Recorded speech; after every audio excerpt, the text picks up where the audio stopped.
We have reached the conclusion of our Pick Your Poison series, and we saved one that is a little bit difficult for last. We now have each team covered in the final four, and we will finish with the Los Angeles Dodgers. If your team was knocked out, we are going to try and make a case for you to root for the Dodgers. There are many people that are going to watch this clip and say, "Oh, I'm a Dodger fan. I love them." There are more people that are going to watch this clip and say, "I'm a fan of the 29 other teams, AJ, and I consider the Dodgers the evil empire at this point because they're so successful and spend more than anyone else." But you can't do that in this segment. You have to tell people why they would love to root for LA to win again if their team isn't there right now. It's good for baseball if the team that spends wins. It should put pressure on other teams to spend money. I know that the owners are going to argue that they don't because, we can't afford, but you can spend enough money to compete, okay? The Brewers, the Mariners, whatever team you want to name, the teams that made the Tigers, whoever, the Guardians, whatever. They can spend more if they want to, okay? But this is the argument right here. Star power. Star power. If you like, pick your star you want to like. Shohei, check. Mookie, check. Freddie, check. Will Smith, check. Yamamoto, check. Glasnow, check. Snell, check. I mean, Roki Sasaki, pick your star. Pick your star in baseball that you want to watch, and you want to see most other sports wants the stars to win. For some reason, baseball fans don't believe in that. Put your stars on the biggest stage, right? The Dodgers have all the stars. Not all of them, but a lot of them. I think my argument is based on the fact that your team just lost. You want to know how to have a winning team? Follow the Dodgers. You want to know what it looks like to have a team full of, like AJ said, stars? Do the little things. Base run the correct bunt play in a situation, execute those plays.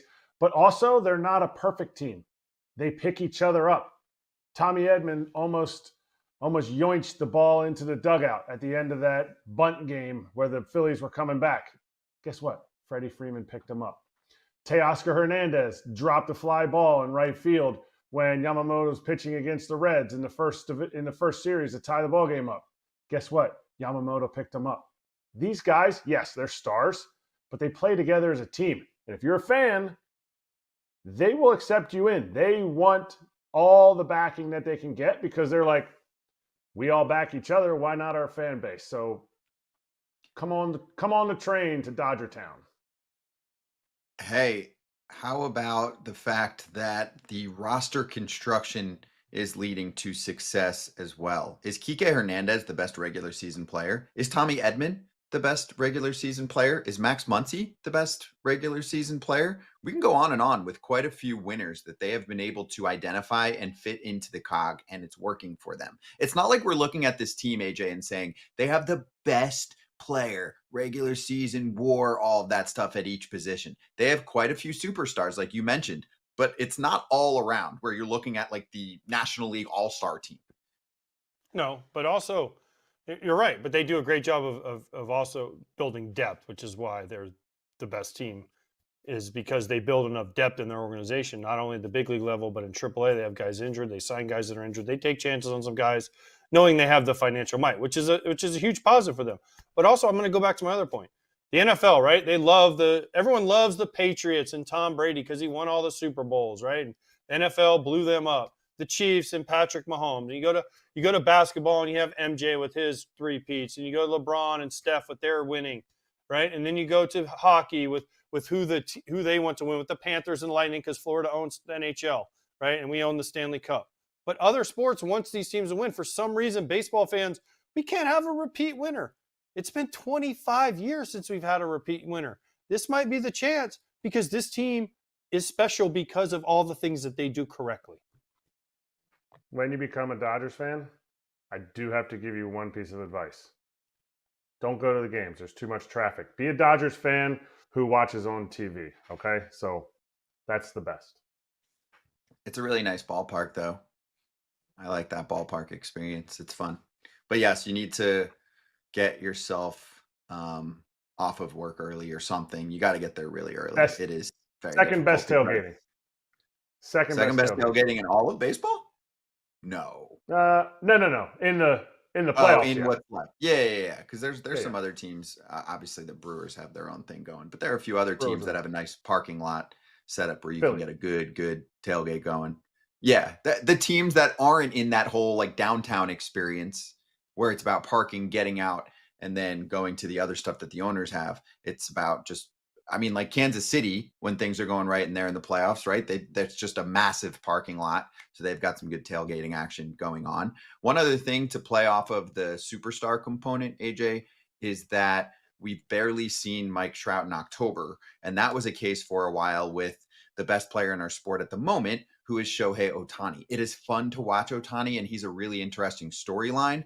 And for a long period of time during prime years, we didn't get to see him at all at the game's biggest stage. In fact, we rarely saw him play any meaningful games after like May. So I do want to appreciate that. And that again plays to the difference between baseball and other sports. And that's cool because then we get to see stars emerge like Jorge Polanco being clutch, or Tommy Edman last year as an NLCS MVP. That's cool. But it's also cool to see the best players on the planet actually play in the biggest games. And you're right, we don't get enough of that. And that's just a product of our sport, which makes it both cool but tougher to market. People don't understand how hard it is to make the playoffs in baseball. If you want to know, ask Mike Trout. Ask Shohei when he was with the Angels. Ask the Mariners how long. They've never made the World Series. Ask them how hard it is to win a World Series and to get to that point. It is really hard. And again, every other sport, they want their best players to be in it. Baseball, the last 2 years, they had the Yankees and the Dodgers last year with some of the best players in the world at their sport. This year, you got a shot at it again with whatever team makes it from the AL, and if the Dodgers make it from the NL, you're going to have some of the best players in the sport on the biggest stage where everyone's watching. So, yeah, it's been great for the game. I'm sorry. Look at the ratings. Look at the ratings for these games. They've been off the charts good. I'm sorry. You can make a case that Paul Skeens is the best pitcher in baseball right now, and he's not participating in any They're going to make meaningful the playoffs, baseball. so they're going to make the playoffs or else. So remember what did the Pirates say? We have to make the playoffs next year. Well, yeah, right. Okay. Or else what? Yeah. Or else we won't spend any more money, and we'll trade Paul Skeens, and we'll We have trade to Jared rebuild. Jones, and we'll trade Bubba Chandler, and we'll trade Brian Reynolds, and we'll trade Antonio Cruz. the Dodgers, which is why you should be a Dodgers fan, because you'll be able to see Paul Skeens soon. I have one more at the finish line here. You might look at this team and this segment and be puking because you really don't like the Dodgers and you feel like life is unfair right now. The Dodgers have not been like this forever. 1988, they won a World Series. They didn't win another one until 2020. Some people didn't give them the same credit in 2020 because it was a COVID season. They didn't have to play a full marathon year. Okay, well, then they won in 2024. So it's not like they've been darlings forever. They have been postseason darlings for a long period of time, but they haven't been able to get over the hump most of that time period. So I think it's important to keep that in mind in our sport. And just Google the name Frank McCourt if you want to go through a very recent era in Dodgers history where you were like, oh, they have a lot of resources and it's not working out for them. We also host a show called Baseball America Hot Sheet where we went over the other day, Hit Plus and Stuff Plus in terms of talent in the minor leagues. Dodgers, number 1, Hit Plus prospects. Number 1, Stuff Plus prospects. I believe it was number 1 for both. So and if not, top 3. So here's my final thought process here. When we do have a salary cap for essentially the draft where you get a prospect amount of money pool that you spend on, and in the international draft, you have that too. Guess what? Dodgers are still winning. So it's not going to solve all your problems.